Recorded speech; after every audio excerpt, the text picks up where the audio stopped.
الحمد لله رب العالمين، والصلاة والسلام على أشرف الأنبياء والمرسلين نبينا محمد وعلى آله وصحبه أجمعين. أما بعد، رسول الله صلى الله عليه وسلم مبارك سیرت من بیانو د الله په توفیق سره. او اخرنی خبره منګه دا کوله چې مسلمانانو هجرت کو حبشې ته، او دای غټه وجه چې کله مشرکانو زور ورکو دغه ظلم او زیاتی له کومې چې د مسلمانانو سره کو،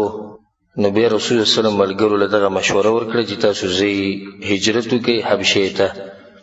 دغې ډېر اسباب وو. رئیسي سبب موږ بیان کړی چې د دعوت حفاظت و، چې د دعوت باقي پاتې شي، او دغه شان د ملګرو حفاظت پکې هم دی.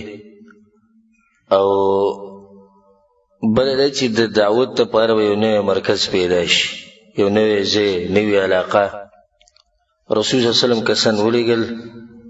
چې هغه 12 سړي وو او 4 ښځې وې،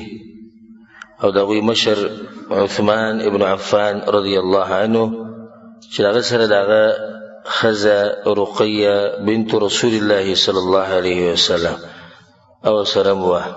او دوی د شپې په تیاره کې ووتو. قریش پې پوه نه شو، دریاب غاړې له ورلو، هلته ورته کښتۍ میلاو شوې، 2 کښتۍ وې تجارتي، چې هغوی د تجارت دپاره روانو حبشې ته، نو دوی ورسره هم وختو. قریش چې کله خبر شو په دوی پسې ووتو، خو چې کله لاړو نو دوی دې تللي وو. او مسلمانانو هلته ډېر ښه وخت تېر کړو په حبشه کې. بیا د هغې نه بعد څه شي وو هغه به بیانوو. او دغه مسلمانان بیا واپس راغلي وو مکې ته، نو بیا لاړو واپس حبشې ته چې هغه دویم هجرت و، هغه به بیانوو انشاءالله د الله په توفیق سره. په کوم کال چې مسلمانانو هجرت وکړو، او دا د رجب میاشت وه، او د نبوت 5م کال و، نو په دغه کال چې دوی لاړو په رجب کې، او رجب پسې کومه میاشت راځي؟ شعبان. او په شعبان پسې بیا رمضان راځي. د رمضان په دې میاشت کې هم دغه کال کې رسول الله صلی الله علیه وسلم حرم ته ووتو، او هلته د قریش د مشران او د سرداران او د پوه خلک ټول لا جمع شوي. نو بس رسول الله صلی الله علیه وسلم اراده وکړه چې دوی ته د قرآن ښه ښکاره ورومه، ځکه چې هغوی به د دې د اورېدو نه کوشش کو، او که چېرته به یې واورېدو نو په هغې کې به یې شور کو. لا تسمعوا لهذا القرآن والغوا فيه لعلكم تغلبون. د قرآن به نه اورئ، په دې کې به شور کوئ چې تاسو زورور شئ. او دا د باطل پرستو یو ناشنا طریقه ده چې حق کله بیانېږي نو دوی په مقابله کې شور شغرب دې دپاره کوي چې د چا په غوږونو د حق ونه لګي. نو دلیل دی د دوی په کمزورتیا باندې. په کار خدای چې ته پرېږده د خلک که سوی به زه به د هغې به یو علمي رد وکړمه، خو د هغوی په مقابله کې شور شغرب کول، اوازونه اوچتول، کنځلې کول، بدې ردې ویل چې د رسول صلی الله علیه وسلم دا تلاوت څوک وانهوري، دا خو څه طریقه نه شوه.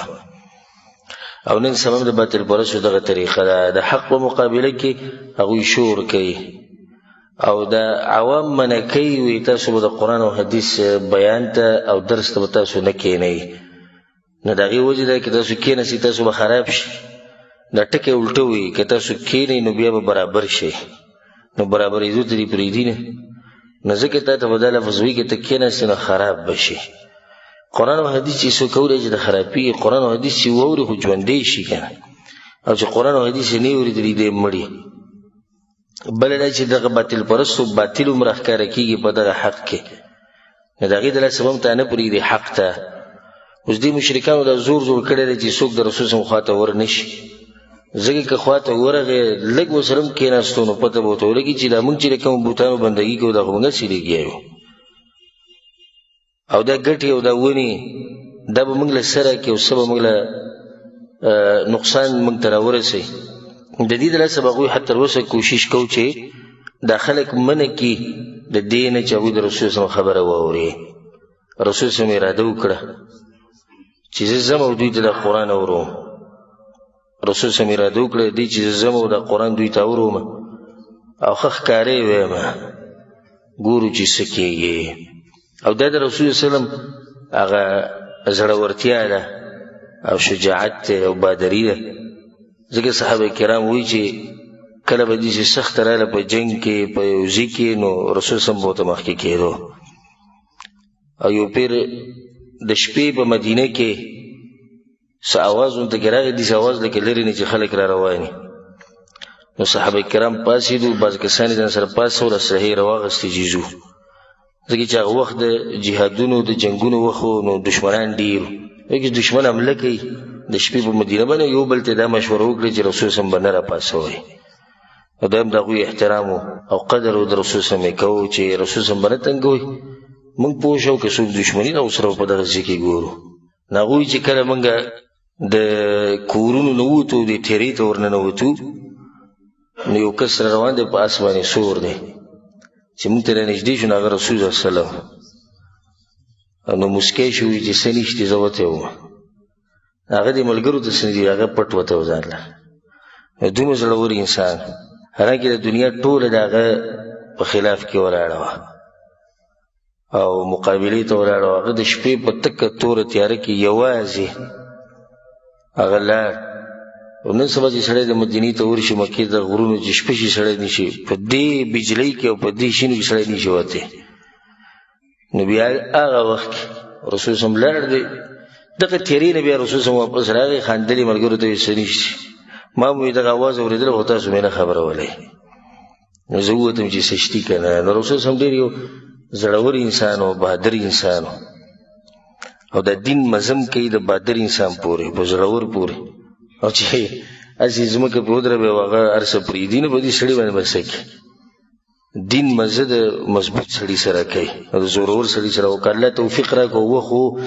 او موقع راغله چې حمزه رضی الله عنه اسلام څنګه قبلو د هغې واقعه به تاسو ته بیان کړم چې زړور انسان څنګه یي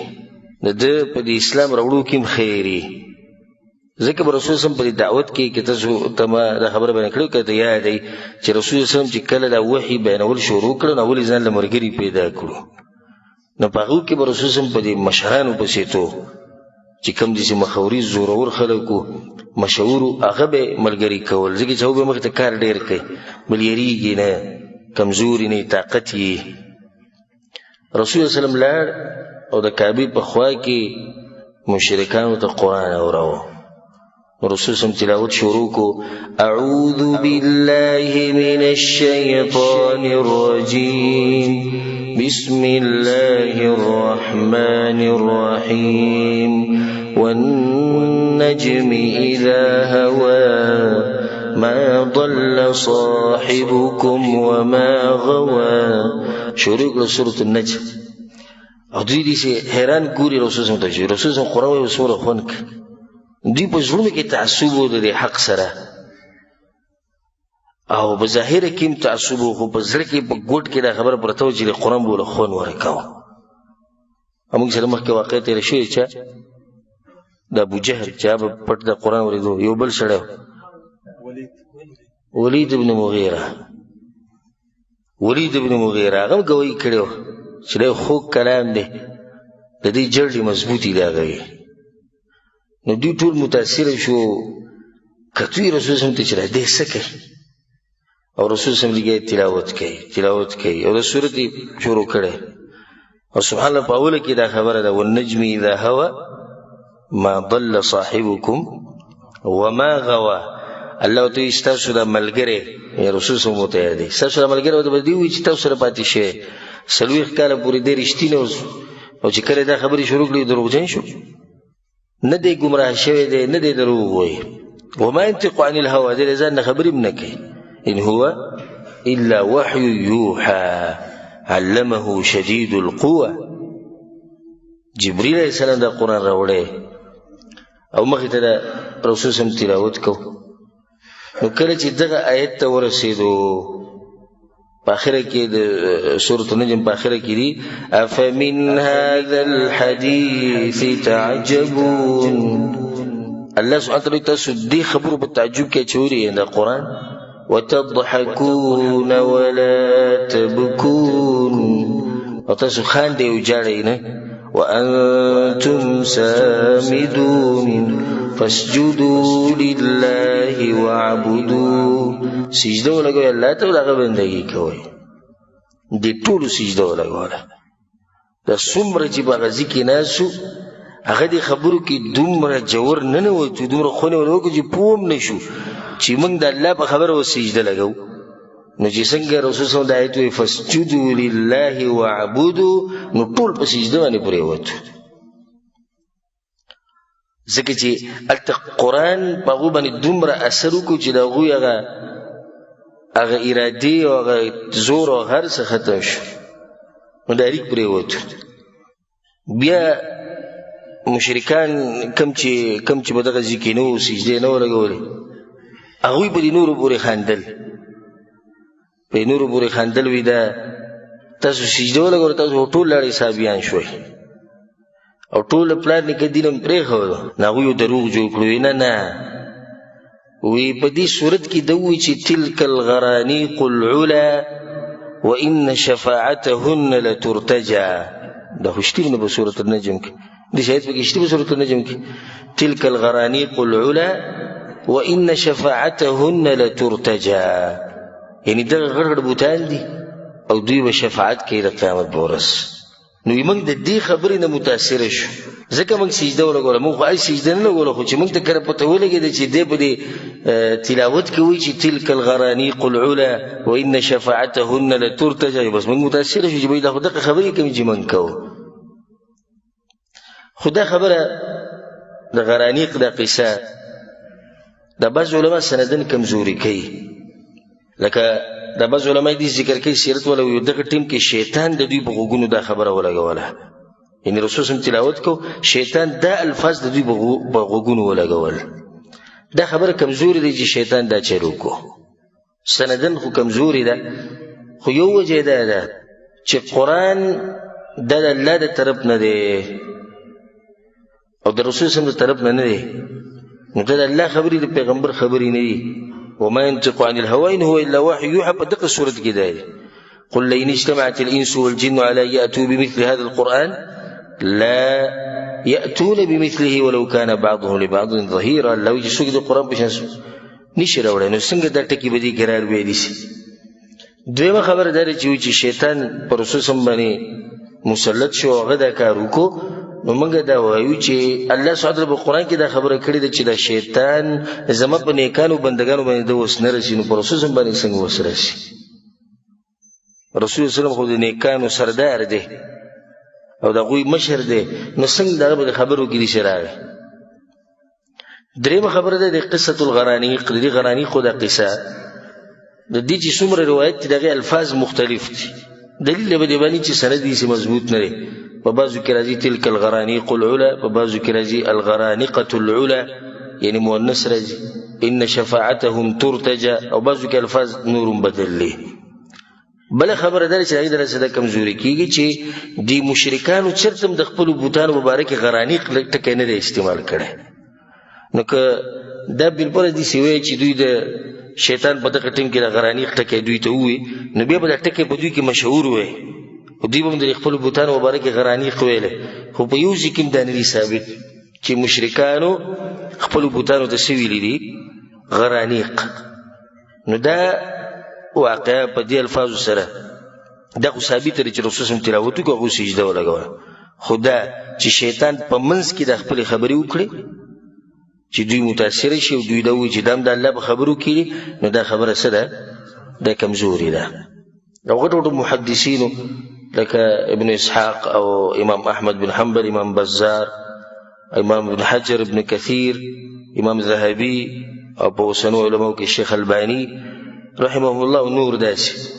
چې غوی دا واقع سندن کمزوري کړی ده والعلم عند الله کله چې دوی دا سجده ولګوله د رسول الله صلی الله علیه وسلم په تلاوت باندې نو دا خبر ورسېدو چرته حبشې ته ورسېدو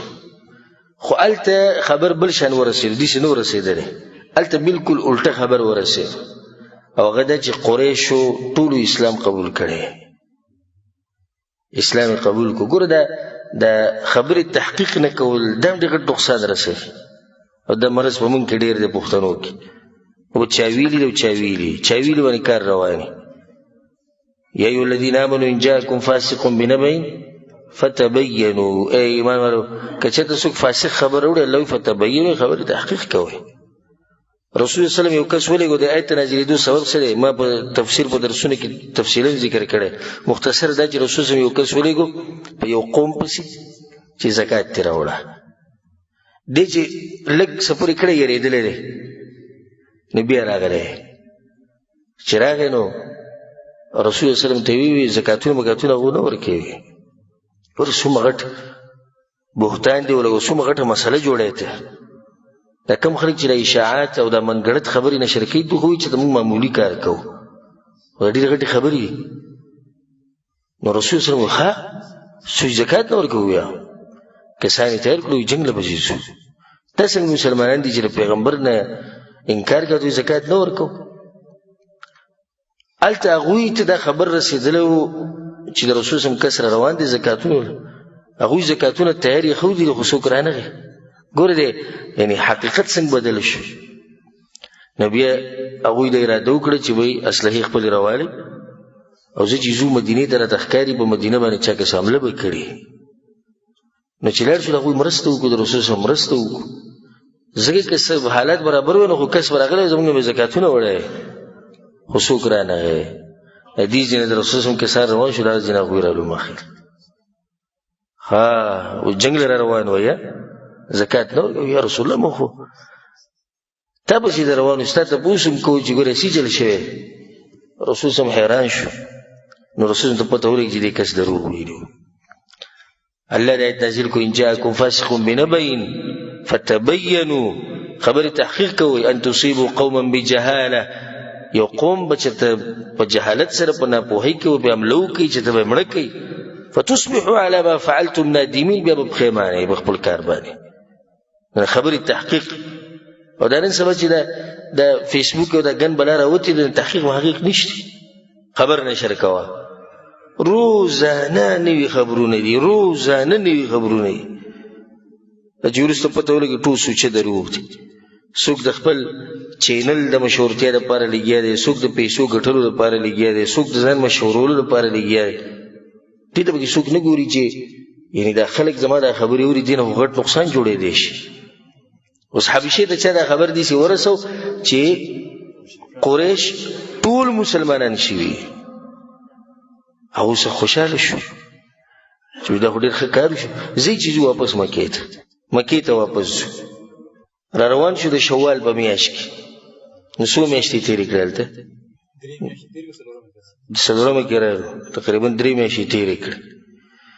نو په شوال کې دوی واپس راغلو کله چې د مکې ته رانږدې شو د ورځې یو لږ وخت پاتې و خبره ورته واضحه شوه چې خو دروغ چا ورته دا خبره وکړه چې تاسو د چا ویلي هغو مسلمانان شوي دي خو د سجده و غیر اختیاري لګولې ده نو بعض کسان د عقل ځینه واپس شو حبشې ته بیا لاړو لکه مکې ته رانږدې شي خو دا ځینې بیا څه شو لاړو نو بعض پکې مکې ته راننوتو کوم چې راننوتو نو یا خو بالکل پټ راننوتو او یا د چا په مرګرتیا کې راننوتو یعنې قریشو کې چاته ووي هغوی زسیدي دی زموږ په لوز کې شو زموږ په عهد کې شو موږ سره عهد کړی دته به څوک څه نه وایي دغه شان څه کسان ورننوتو د هغې نه بعد په دې کسانو باندې هغه تکلیفونه ښه ډېر شو د قریش له طرف نه ولې ځکه چې هلته هغو خبر شو چې وګوره دوی دومره دغه کړی چې دوی نه لاړو هلته او پوه شو چې هلته خو دوی ته امن او امان میلاو شو نجاشي دوی سره ظلم زیاتی نه دی کړی نو ښایي دې ظلمونو له زور ورکړو رسول الله صلی ملګرو ته بیا نصیحت وکړو چې تاسو په دویم پیر لاړ شئ دا اوس دویم هجرت دی حبشې ته څو هجرته شوي دي 2 اولنی هجرت دغه و دویم هجرت اوس دا دی خو دا هجرت د اولنی هجرت نه څه دی ګران دی او ګران په دې وجه چې پای کې خو قریش نه خبره کنه او دې کې قریش خبر دي چې د مسلمانانو به چېرته وځي دوی به څه طریقه جوړوي نه د هغې د لاسه بیا د دویم هجرت چې دی د هغوی ته ګران پرېوتو او دا ټول کسان چې دا کوم چې په د دویم هجرت کې ووتو نو دا 3 اتیا سړي وو 3 اتیا سړیو او 18 یا 19 زنانه وي. 83 سړي او 19 یا 18 زنانه وي. د ټول اوتو بیا لاړو دویم هجرت یې وکړو. نو په اولني هجرت او په دویم کې څه فرق دی؟ چا د فرق معلوم شو؟ خلک پکې ډېر شو. بل دویم فرق دا شو چې قریش ولو ته په هغې کې پته نه وه او په دې کې ورته پته ولګېده، نو ځکه دا هغوی ته ګران پرېوتو. کله چې دوی په دویم پورې لاړو او هلته نجاشي د دوی ډېر سخت احترام وکړو. د نجاشي مختصر سیرت به تاسو ته بیانومه، خو اول دا خبره واورئ چې د مشرکانو څه چل وکړو. نو په دوی باندې په مشرکانو باندې بیا وخت نه پاس کېدو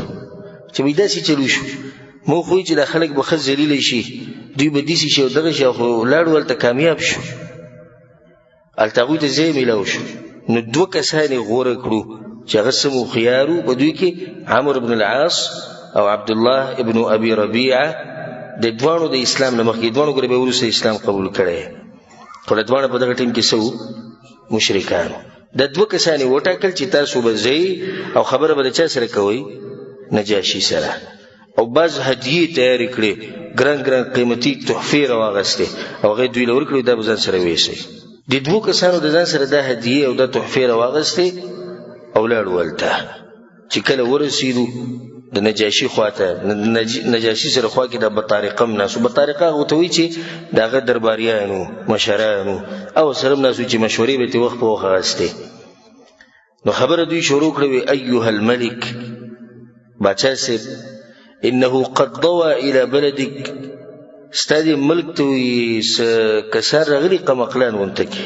نو ګوره دا خبرې د پوخانه را روانې دي، څه کسان راغلي څه دي؟ قمقلان دي. الله سبحانه وتعالی په قرآن کې د منافقانو تذکره کړې،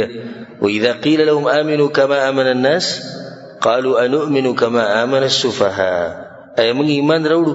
د دې قمقلانو په شان؟ صحابه کرامو ته به قمقلان وي. نو نن سبا هم د بېدینه خلک دیندارو خلکو ته څه وایي؟ قمقلان وایي. حالانکې د عقل خاوندان هغه د دینداره خلک دي، عقل د دوی سره ټول خیر او خیر هغه په دین کې پروت دی. چې سړی د دین نه خبر دی نو دی د هر خیر نه خبر دی، او چې سړی دین نه نه خبر دی د څه خیر نه خبر دی. نو دوی ته ووایي چې څه قمقلان راغلي دي ستا ملک ته، فارقوا دین قومهم، د خپل قوم دین یې پرېښودی دی.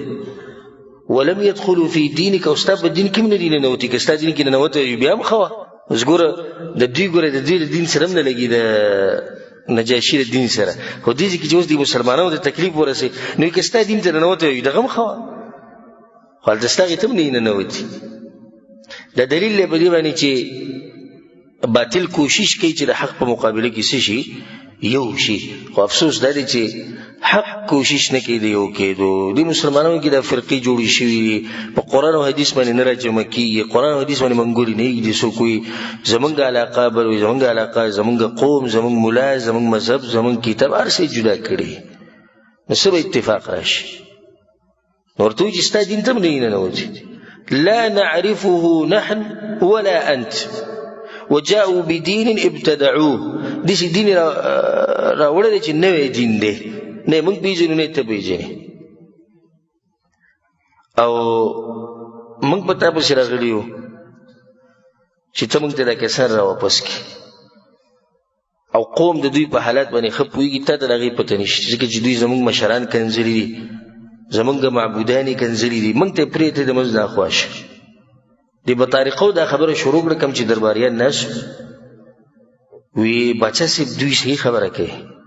دغه مشران دي، دوی چې کومه خبره وکړه دا صحیح ده، نو دا کسان دله واپس ورکړه.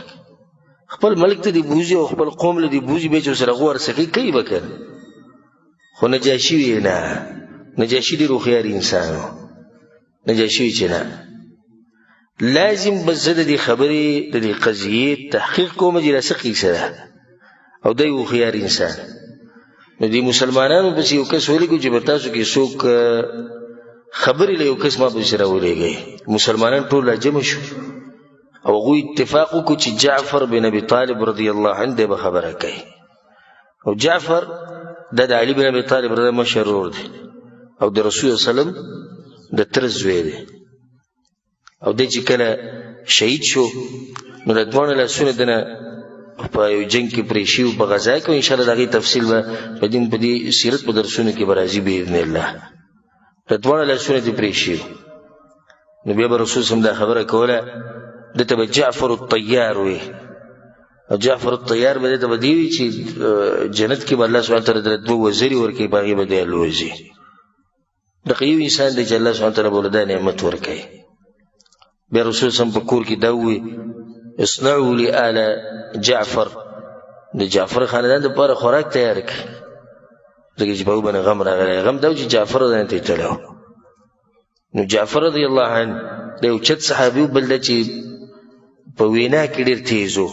ډیر ذهیني انسان مسلمانانو یې زموږ طرف نه جعفر خبرې کوي صحیح دی نجاشي ته وایا سویته هغه ته بچا سي خبرې ډېرې دي خو زه به مختصر کما وی كنا قوما اهل جاهلیه حقیقت دا چې موږ ټول جاهلانو موږ په جاهلیت کې او په تیرو کې پراته و دي ته وګوره حق پرس مسلمان ښه اعتراف وکړي چې زه په څه کې وم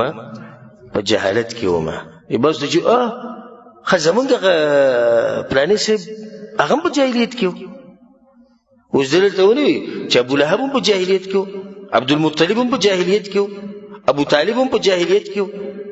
حالکه د پلارم په قدیم دی ګوره د پلار ابو طالب هغه په جاهلیت کې دی او دې خبرو ته ونه کته حقیقت وي موږ په جاهلیت کې وو موږ جاهلان او موږ ته سنو معلوم نعبد الاصنام د بوتانو بندگی به موږ کوله ونأكل الميتة مردار به موږ خوري ونأتي الفواحش فحش کارونه به موږ کول ونقطع الارحام خپل ولیان منګه پرې کړی ونسيء الجوار د گاونډي سره ظلم زیاته و منکو ويأكل منا القوي الضعيف او زورور به د کمزوري حق خورو د تپوس به څوک نه فكنا على ذلك دغه زموږ حقیقت او دغه زموږ طریقه وا حتى بعث الله الينا رسولا منا الله یو پیغمبر راولېګو موږ ته په موږ کې نعرف نسبه موږ دغه نسب پیژنو او دا خبره ما هغه ولني درسونه کې بیان کړو چې ما د رسول الله نسب بیانو چې رب العالمین د طریقه ده چې پیغمبر کړي یو قوم تر لګي نو باغو کې هغه قوم کې لګي چې دغه نسب زور ووري کې بیا اثر کوي د خبره ډیر او چې کمزوري نسب کې راشي اوس رسول الله په دومره اوچت قوم کې راغلی او دی ولا خبره نه مانی کله یو سوي کله بل سوي هکې دی په کمزور خلکو کې راغلی وي به خلقت خبره نه منله به وجه ها دینن دا کار کوي دا هغه کې د تعصب ډیرو دغه چې کله ان شاء الله د بدر په جنگ کې بدر غزا چې کله بیانوي کې په تفصیل راشي ابو جهل چې کله مړ کېدو او په هغه ټیم کې عبد الله بن مسعود راغی په دې سینه او ته ودرېد عبد الله بن مسعود خو په مکه کې بيزي ګړي ساتلې او کمزور انسان نه دغه په دې سینه باندې ودرېد ناغه ته تر زمانه وجلوش مړکه غلا چې مړکه غلا چې د زورور سره راوړي جاګه می مړکی دور په کې دا خبر په مرګ په وخت کې دا سوچ چې زورور سره می مړکی نو خره او دې په ما مړکی سباله خلک وي چې هغه بيزي ګړي چې ساتري کمزور اگر اولګره ابو جهل په شان سرداري مړکو ځکه ود دوی چې نعرف نسبه موږ دغه نسب پیژنو او صدقه رښتینه سره دی او امانته امانتګر سره دی او عفافه پاک سره دی چې فحش کارونه نه دي کړی چې د زناګاری نه دي کړی فدعانا الى الله لنوحده ونعبده موږ له دعوت راکو د الله طرف ته چې د الله یوازې بندګي وکړي دغه توحید ومني ونخلع ما كنا نعبد نحن وآباؤنا من دونه من الحجارة والأوثان او موږ ته دوی چې د الله نه علاوه چې کوم معبودان تاسو جوړ کړی او تاسو پلانانو جوړ کړی او نیکونو کاغه ګټي دي کوونی دي که هر څه دي دا پرې دي وامرنا بصدق الحديث او رسول صلی الله علیه وسلم خبره خوري چې رښتیا به وایي واداء الامانه او موږ ته ویلي چې امانت به خپل حقدار ته رسوي به کې به خیانت نه کوو وصله الرحم او موږ ته دا خبره کړې چې خپل ولیان به پالي او ساتي به وحسن الجوار د گاونډي حقوق موږ ته بیان کړو والكف عن المحارم والدماء او موږ ته ویل چې دیو بل د وینو به خیال ساتي یو بل به وجنئ نه، یو بل سره به ظلم زیاتی نه کوئ. ونهانا عن الفواحش، د فحش کارونه موږ منع کړي. وقول الزور، د دروغ خبرې دروغ ګواینې دینه منع کړي. واکل مال الیتیم، د یتیم مال به نه خورئ. وقذف المحصنات، او په پاکو ښځو باندې به بهتانونه نه لګوئ. د دې ګوره خلاصه تاسو مو چې جعفر دان ډېر یعنی فصیح انسان دی، په خبرو کې ډېر تکړه دی. ګوره ټولې خبرې په لږ دغه کې را جمع کړي. وامرنا ان نعبد الله وحده، د الله بندگی به یې یوازې دغه کوئ. لا نشرک به شیئا، دا سره به شرک نه کوئ. وامرنا بالصلاة والزکاة والصيام، او موږ ته د رجوع طریقه خو د مونځ او د زکات خو. فصدقنا وآمنا به،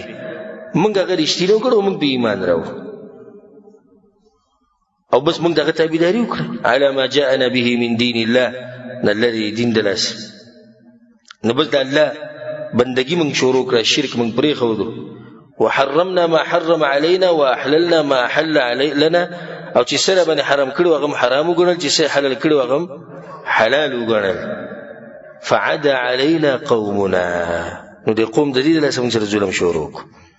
او دشمنی. فعذبونا، قسم قسم عذابونه تکلیفونه موږ لراکو. وفتنونا عن دیننا، کوشش وکړو هر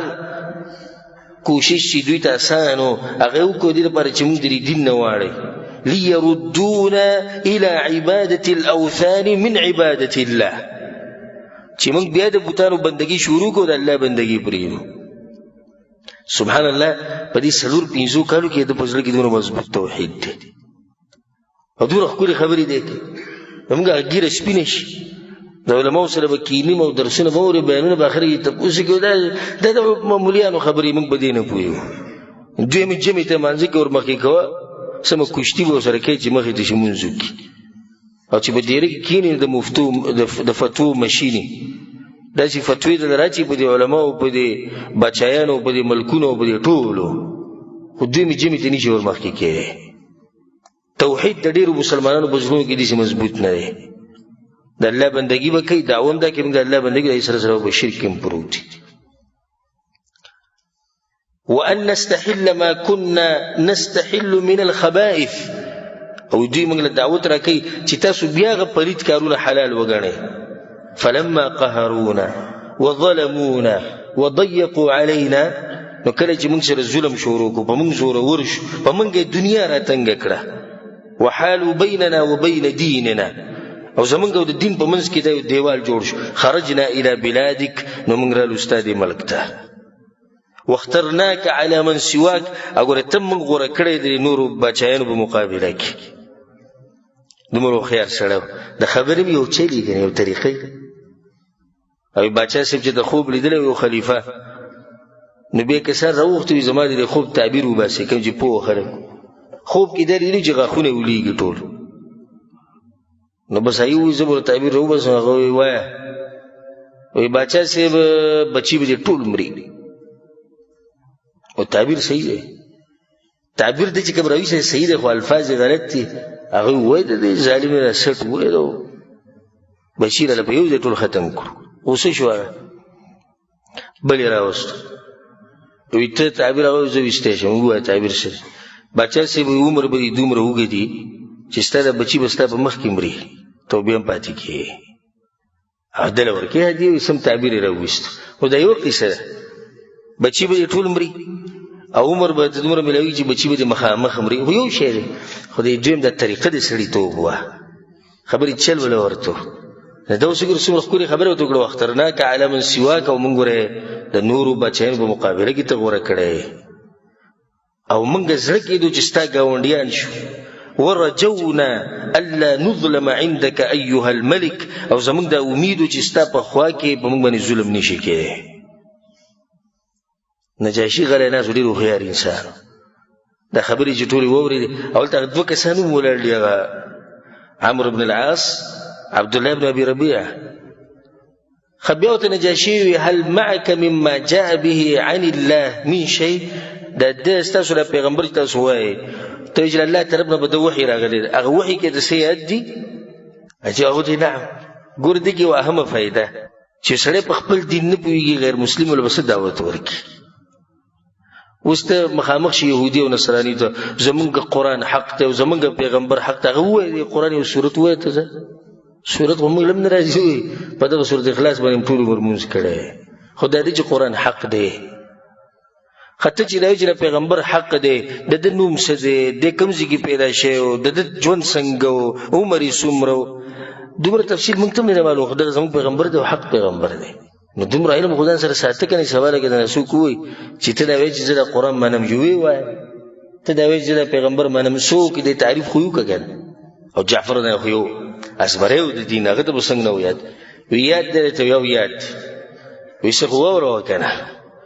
اشوروک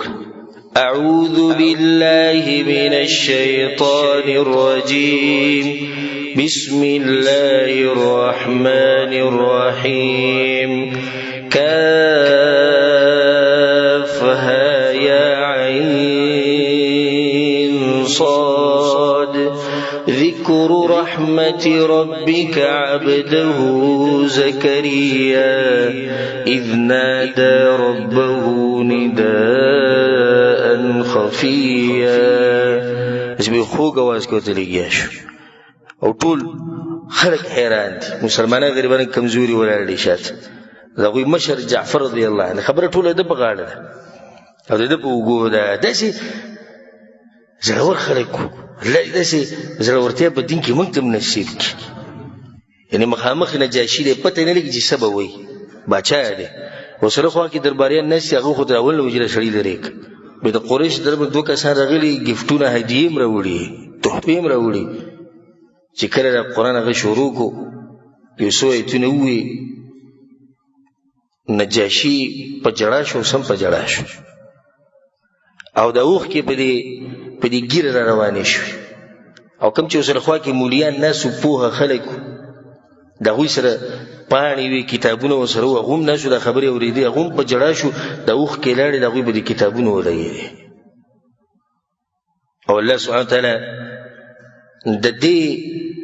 نجاشي د دې کیفیت تذکر په قران کې کړی ده کتاب استیادی تفسیر په درس کې دا خبره کړې وَإِذَا سَمِعُوا مَا أُنزِلَ إِلَى الرَّسُولِ او کله چې دوی ووري هغه خبرې چې پیغمبر ته نازلې شوي ترى أعينهم تفيض من الدمع الله وی بني جديد سترګو نه وښ کې رواني وي سبحان الله په نجاشي باندې قران اثر وکړو او په موږ خو چې دې اثر ورکو چې موږ ته وځاړو د نجاشي اول پر قران اوري او د نصرانه ګره د عیسی علی السلام په دین دی خو د قران نه متاثر شو نو په جړا شو ملګری وسره مولیان چې سره خو کې نه شو پیران هغه په جړا شو نجاشي چې روح کې پاک کړي وي ان هذا والذي جاء به عيسى وې دا خبره قسم دې پاک سبني چې عيسى عليه السلام راوړي لا يخرج من مشكات واحده دا خبره د یو زین راغلي دي دغه د عيسى عليه السلام چې خبره هغه متقشان دي حکیم دي خون پروت دي د یو شان زین راغلي زي انطلقا ادوته زي خپل هدیه والي زي پلامي دي قسمي چې تاسو زي چاتم نه حواله کوم د دوی چې کله راوته نو عمرو بن العاص د خپل ملګری سره خبري شروع کړې وي سبب چې بیا ورزمه ځکه چې خبره زموږ نزي وراني ان دې بل ملګری وته وي هغه عبد الله بن ابي ربيعه دې شکارو کې بس غلې شتي دا خلک کوم زموږ خپلوان دي واستې سلب ورن خطه دوره خرابه وې نه زبر اعظم شي له بیرش سحر لبس بیا راغ نجاشي ته وی باچا سیب د دې خبرې نه ته نه خبر د خبرون زموږ نه یې رشوي وې څه خبره د چې وی د عيسى عليه السلام په باره کې سوې توبه وي هغه کې دی وریدو دا باطل پرسو د طریقې د باز ابو الزما په باره کې چا ته شیشه چاپ کړو پنيټ خور کړو وې دا ګستاخ صحابه دي صحابه کرامو د کنځلې کوي راشه زما په درسونه کې کېنه چې په دې کوم چې صحابه کرامو احترام بسنګ کې زموږ په دې باندې بیانونه دي خدای دې لپاره چې لکه خلک زړه تور جوړو دا څنګه خبره شي او عوام خو بیا بس پکې بس نه اکثر دي چې هغه خو به تحقیق محقق نه کوي وګورئ نشر شوي نه اوسه نشر شوي باندې کار نه کیږي وی بچا صاحب ته خو نه خبر چې د عیسی علیه السلام په باره کې دوی څه وایي ښه ډېرې بدې ردې وایي دوی د عیسی علیه السلام په باره کې راولي بیا راولي مسلمانان راولي کائنا من کان ټول راننوتو او بیا یې دغه مخې ته کوڅو جعفر رضی الله عنه هغه ته وایي تاسو څه وایئ د عیسی علیه السلام په باره کې وی موږ خو هغه وایو چې الله ویلي وی الله څه ویلي بیا که صورت یې شروع کړو مخې ته پکې واذکر فی الکتاب مریم رایه ده که الله وایي مریم او بیا د هغې هغه واقعات چې عیسی علیه السلام څنګه پیدا شو او هغې یا لیتنی مت قبل هذا وکنت نسیا منسیا ارمان چې وي زه دې نه مخکې مړه وی هغې چې اوس ورته قوم څه وایي بغیر پلار نه بچی د کوم ځای نه راغی او دغه شانو شو چې څنګه هغه راغله او دا ماشوم ورسره په غېږ کې وي عیسی علیه السلام هغو ته څه ووایي یا اخت هارون ما كان ابوك امرأ سوء وما كانت امك بغيا اے د هارون خور پلار خو ستاسو بد سړی نه و او مور دې زیناکاره نه و تا څنګه دا قصې شروع کړې الله سبحانه وتعالی هغې ته طریقه ښوولې وه چې ګورې ته به خبرې نه کوې فاشارت الیه اشاره وکړو د ماشوم سره خبرې وکړي او ماشوم دغه وخت کې پیدا شوی او مور په خېټه کې قالوا کیف نکلم من کان فی المهد صبیا ته څه ویلې ونو خبرې کې دغه ماشوم په غېږ کې پروت د ده سره خبرې کوو موږ دغه خبر روانه وه قال انی عبد الله په دغه وړوکوالي کې او په دغه وخت کې عیسی علیه السلام ووایي زه بنده د الله یم آتانی الکتاب وجعلنی نبیا ماله کتاب را کړی دی زما نه پیغمبر جوړی وجعلنی مبارکا اینما کنت او الله په ما کې برکت اچولی چې زه په هر ځای کې یم وأوصاني بالصلاة والزكاة ما دمت حيا او الله راته ویلي چې مونځ به کوې زکات به ورکوې چې څو پورې ژوند دی فایده دي چې څو پورې ژوند دی څه فایده ده رد دی په صوفیانو باندې چې وایي دی داسې درجې ته رسېدلی چې عبادت ته ساقط شوی عیسی علیه السلام ته ما دمت حیا وبرا بوالدتي او الله راته ویلي چې د مور سره به ډېر ښه کوې دا خبرې چې کله الله سبحانه وتعالی بیان کړي او کړي دي سورت مریم کې راشتي نبی الله څه وایي ذلک عیسی ابن مریم دغه عیسی دی زوی د مریم دغه حقیقت دی قول الحق حق خبر هم دقه ده چې دوی پکې اختلاف جوړ کړی چې کله دا خبره او دا ایتونه دغه واورېدو د نجاشي نو یو لښته یې راواغسته د ځمکې نه نو بیا ورته وی د دې لښتې امره دروغ دې پکې ونه وی چې نری ونده کې لښتې راسو رښتیا دې ووی رښتیا دې ووی بیا ورته اذهبوا فانتم شیوم تاسو شیوم یې دی په حبشي ژبه کې دا ټکې ووی شیوم مطلب یعنی تاسو په امن کې یې من سبکم چا چې تاسو ته کنځلې مو کړې که نه زه به جرمانه یږدمه ما احب ان لي دبرا من ذهب واني آذيت رجلا منكم او دبر دایم د حبشې ټکې استعمال کو دبر غر ته وایي زما دا نه ده خوښه چې یو سړی ماله د سرو زرو غر راکړي او ما ته وایي چې په دوی کې یو سړی تنګ کړم زه دغه غر نه قبلوم تاسو به ځئ چېرته هم نه تنګ کوم ګرځئ ځئ کسانو ته د هدیې مدیرې کسان له ورکې ګورئ خبره ولا ختمه کړي چې بیا راښکاره نه شي په دې ځای کې ام سلمه وایي چې دا قصه هغه بیانوي وایي موږ د هغه ځای نه راووتو خوشحاله و سم خوشحاله واقمنا عنده بخیر دار مع خیر جار ښه کور و ښه ملک و ښه ګاونډي و هلته بیا موږ ډېر ښکلی ژوند تېر کړو د نجاشي طرف ته او د سیرت طرف ته باشي اشاره وکړو څومره خوږ باچا دی او سبحان الله دین او دا ښه اخلاق دي چې د سړي په اساسي محبت به موږ لیدلی هم نه کوم وخت کې مړلی خو څومره محبت ورسره پیدا شو والله العظیم سړی چې اوس سوی او زه ورغلی موله تندی ښکل کړی دومره اوچت انسان و ځکه الله توفیق ورکړو د اسلام د قبلولو د اسلام و قبول کړی ګوری بیا رسول صلی الله علیه وسلم په ده باندې غیبانه جنازه هم کړې ده کله چې دی مړ شو رسول صلی الله علیه وسلم مات اليوم رجل صالح فقوموا فصلوا على اخيكم اصحمه نن یو نیک سړی د حبشې په ځمکه کې مړ شوی اصحمه نومې دی پاسې جنازه به وکړي رسول بلا ځینې جنازه وکړه الله ورته توفیق ورکړو د اسلام د قبولولو ځکه چې هغه پاکه سوچه دین باندې وکړم چې د عیسی علیه السلام پته ورته چې دغه خبرې کوم چې عیسی علیه السلام کړي دین قبول کړو د خپل نوم چې دی اصحمه ابن ابجر الحبشي النجاشي او نجاشي ورته په دې وایي چې بادشاه دی د حبشې او د اصحمه مطلب د حبشې په ژبه کې عطیې ته وایي یعنې ورکړې ته وایي او دی نه تابعي دی او نه صحابي دی دا ناشنا خبره نه تابعي دی نه صحابي دی دا دی مخضرم دته ویل کېږي مخضرم دی صحابي په دې دی چې د رسول صلی په وخت کې ایمان راوړی تابعي په دې چې رسول صلی نه دی لیدلی نو دی په منځ کې دی نو یو صحابي یو تابعي په منځ کې مخضرم دی مخضرم دی نو دی د صحابه کرامو نه لږ راکته دی او د تابعینو نه څه دی اوچت دی د رسول سره ملاقات نه دی شوی لیدلی نه دی رسول صلی الله خو ایمان یې پرې راوړی دی زړه ډېر نجات نرم او خو واضح شو چې هغه ایتونو ته څه شو په ژړا شو ظلم زیاتی به یې د چا سره نه کو او کله چې ورته عمرو بن عاص دا خبرې کولې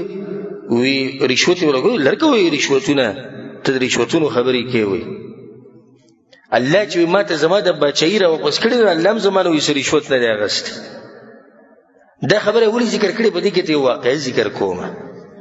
چې د دې اصحمه پلار چې و هغه په دې حبشې باندې باچا و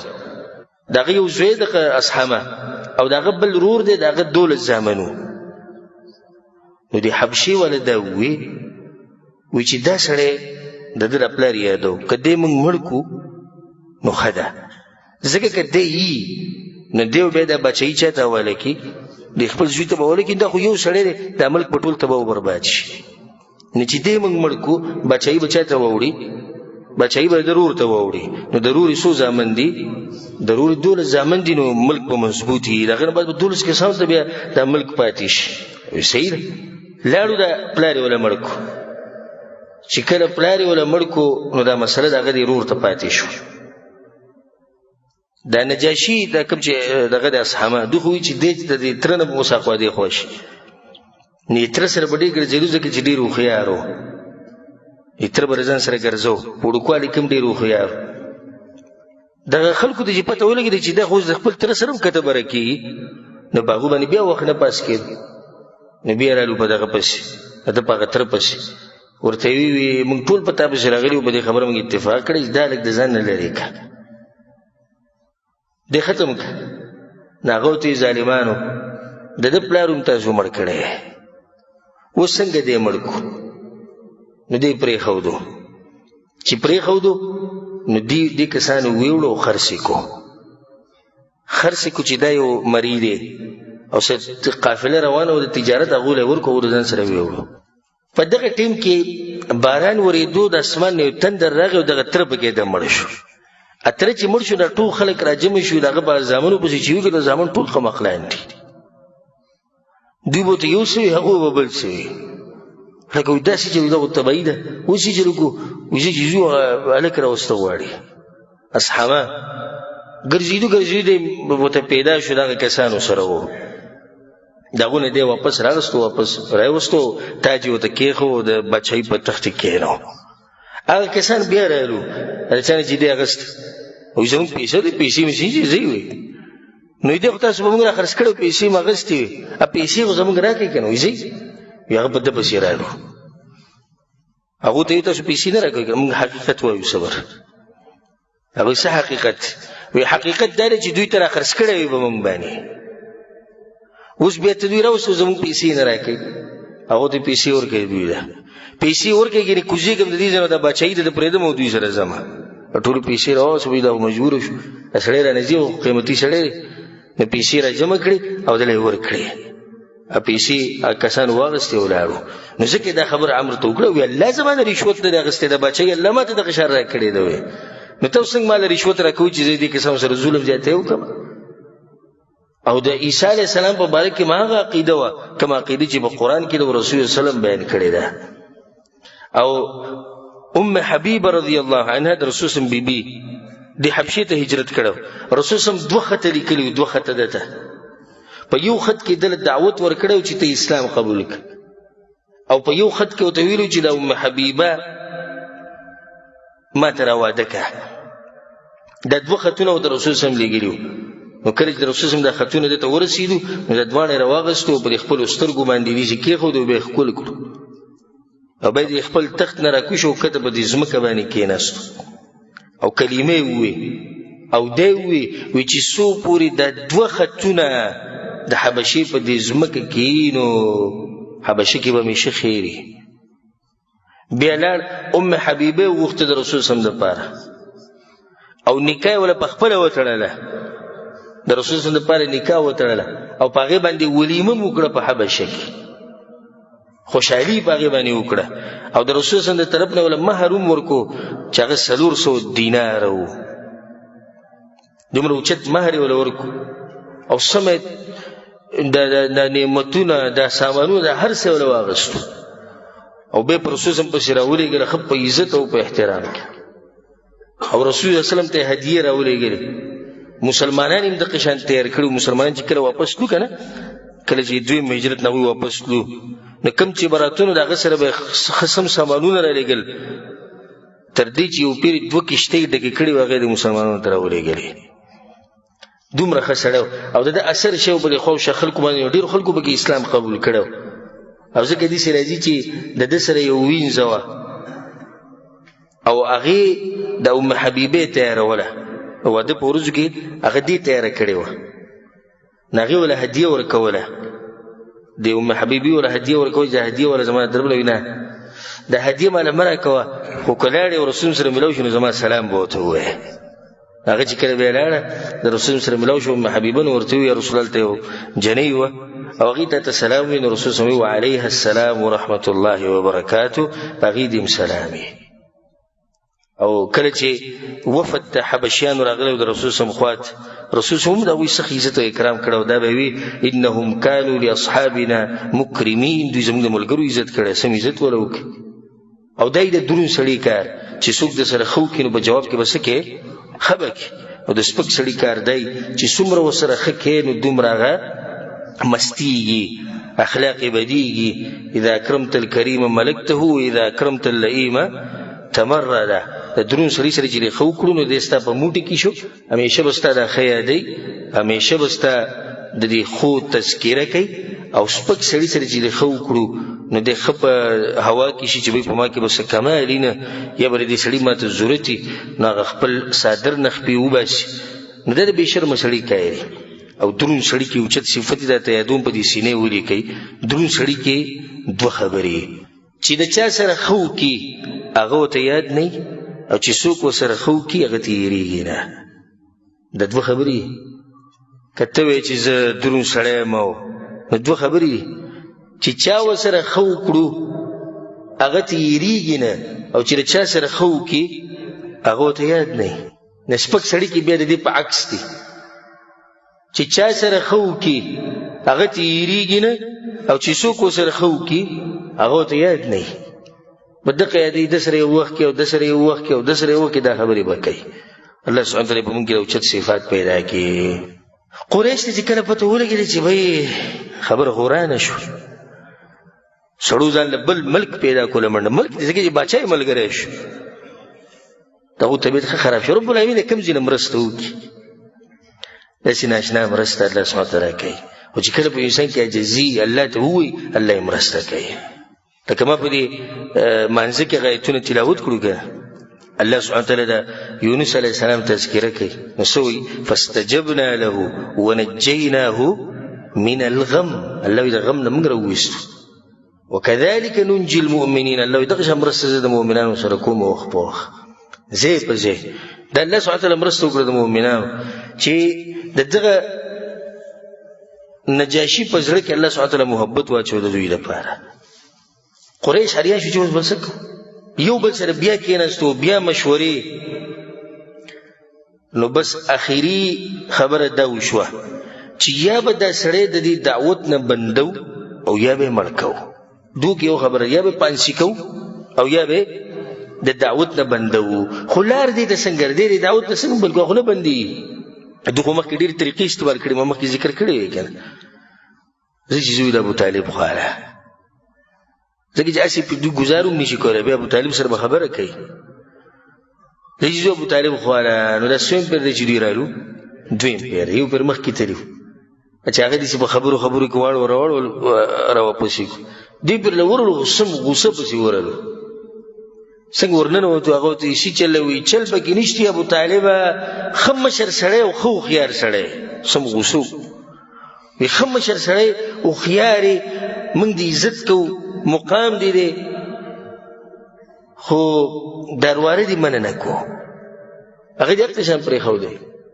او موږ د په الله قسم خورو. وګورئ په الله ته موږ قسم خورو چې نور صبر موږ نشو کولی. من شتم آبائنا پلار نیکه خو زمونږ داسې کړو چې ګوره ورته وتصفیه احلامنا وعیب آلهتنا په معبودانو پسې لګیا دی موږ ته قمقلان وایي. نو یا ته داسې کار وکړه چې د ده نه لاس واخله او یا به موږ تا سره څه چل وکړو خبره به پرېږدو ته به څه کوې یا به لاس دې اوچت که او دا هلک موږ ته پرېږده موږ پوه شو او دی پوه شو. او که ته هم د ده ملګری وي بیا صفا خبره وکړه. دا خبر به ابو طالب باندې ډېره بده ولګېده ځکه چې د دوه مخوري سړي په زیو داسې ګډې وړې ورته وې په طریقه سره خبره وکړئ. هغه وایي چې خبره غټه ده سوچ یې وکړو نو د خپل وارد ته یې وویل رسول صلی الله علیه وسلم ته وایي ابن اخي ان قومك قد جاءوني بیا راغلي یو کسان فقالوا لي كذا وكذا داسې داسې ووایي نو ته داسې کار وکړه چې د ځان خیال هم ساته او زمونږ هم خیال ساته. یعنی لږه نرمي پکې راغله. ګزاره کوه موږ به هم خراب کړو ځان به هم خراب کړې او دومره خبره دومره دغه زما سره له مه راوړه چې زما به بیا طاقت نه رسي. قوم ټول مشران نن راغلي او ښه غوسه او داسې خبرې په بېادبۍ کې وکړې لاړو. هغوی چې ته داسې خبرې ماته نه دي کړي نو ته داسې کار وکړې چې لږ ګزاره وکړه. رسول صلی ته چې کله پته ولګي چې تره مې لږ نرمي او لږ کمزوری شوی عمر هم زیاتي کمزوری کي وته وی یا عم ترى والله بالله قسم خرم لو وضعوا الشمس في يميني والقمر في يساري على أن أترك هذا الأمر ما تركته. کپه یو لاس کې راته نور کېده او بل کې سپومۍ کېده وایي چې د دین پرېږده والله که پرېږده دې ته وایي د دین دپاره قرباني. تره ته یې ووایي هغه تره ته چې هغه ساتلی دی څومره نعمتونه پې یې د هغه بیا پاڅېد او په ژړا شو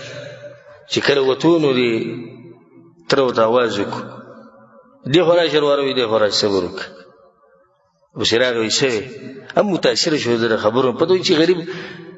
یو حق بیانې یتیم دی پلار یې نه و نیکه ته یې مړ شوی دی یوازې د اوس سره زه موضوع ته دا خبرې کوم ورته یې وایي اذهب یا ابن اخي فقل ما احببت څه چې دې زړه غواړي هغه وایه. اشعاري وي ډېر قیمتي اشعاري وي والله لن يصلوا اليك بجمعهم په الله د قسم خورم چې دا ټول راجمع شي تا ته نشي رارسېدی حتی اوسد في التراب دفینا الا دا چې د خاورو تکیه مې ولګوله نو بیا به راته رارسي چې څو پورې ژوندی یم او زما په بدن کې سایر واره چې څه دې زړه غواړي هغه وایه. فاصدع بامرک څه چې راته الله وایي هغه کوه ما عليك غضاضه هېڅوک دې نشي منع کولی نه دې څوک ملامته کولی شي. وابشر وقر بذاك منك عیونه او خوشحاله ژوند تېروه او خپلې سترګې په دې خبره باندې یخې که چې زه ستا ملګری یم. دا خبره ورته ابو طالب وکړه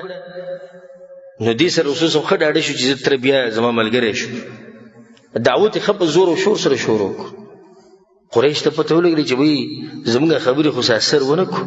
او ابو طالب خو الټه د ملګری شو. وی بیا پسې ځو د سویم پیر شو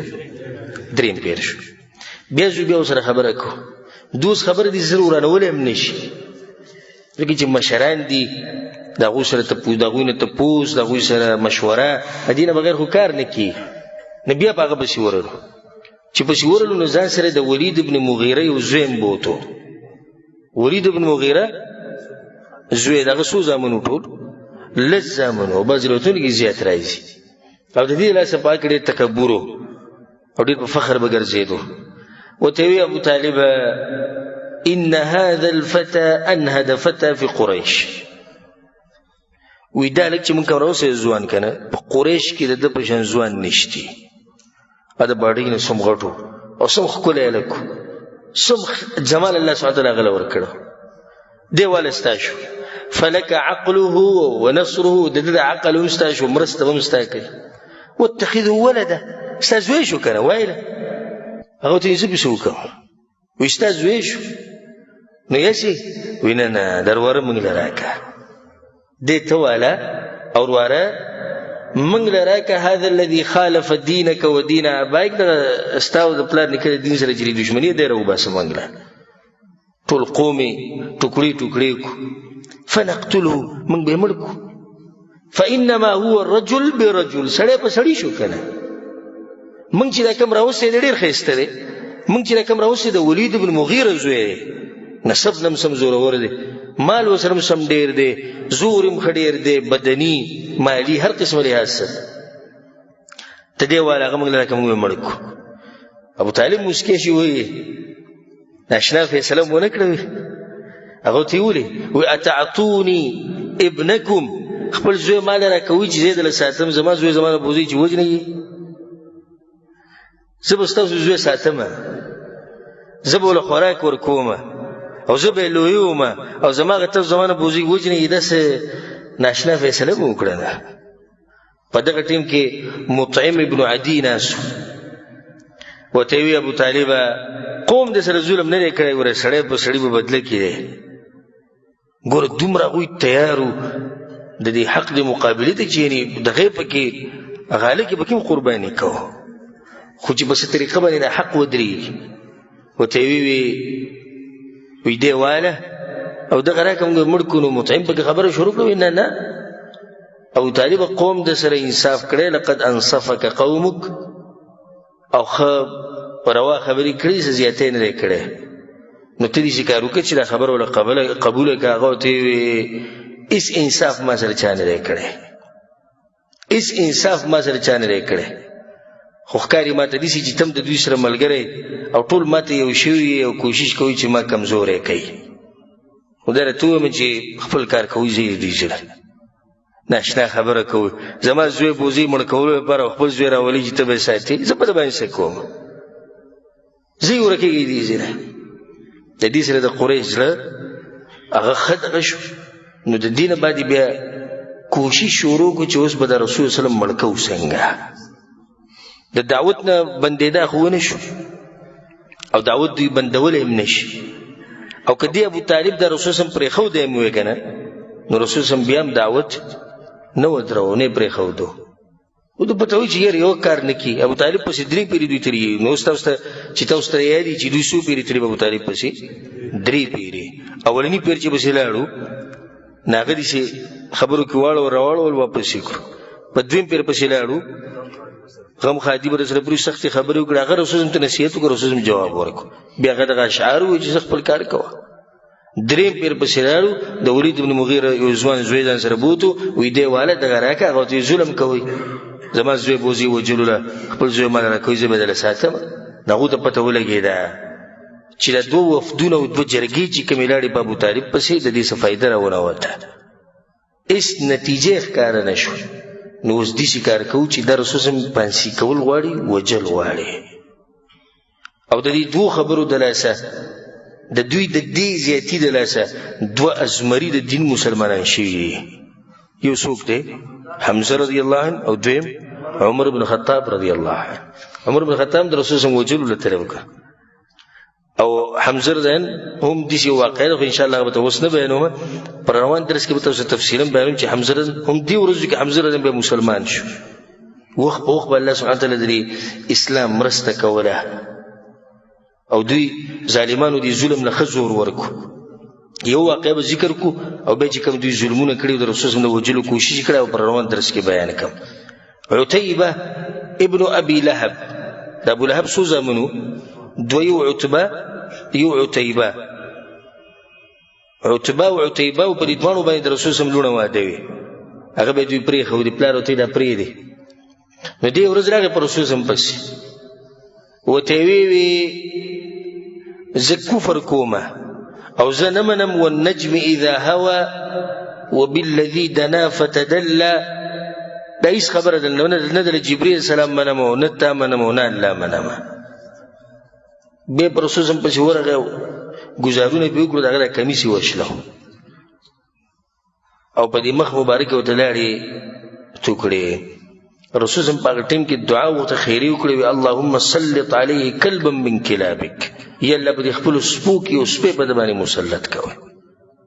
د رسول صلی الله علیه وسلم دعا دې قبول شو چې عتیبه بیا وته د قریش د کسانو سره شام ته تو د تجارت لپاره الته علاقه چې هغه ته زرقا ویل کی. زرقا علاقه کې دوی پړاو واچو کېناست، نو چې څنګه دلته کېناست نو یو ازمره راښکاره شو.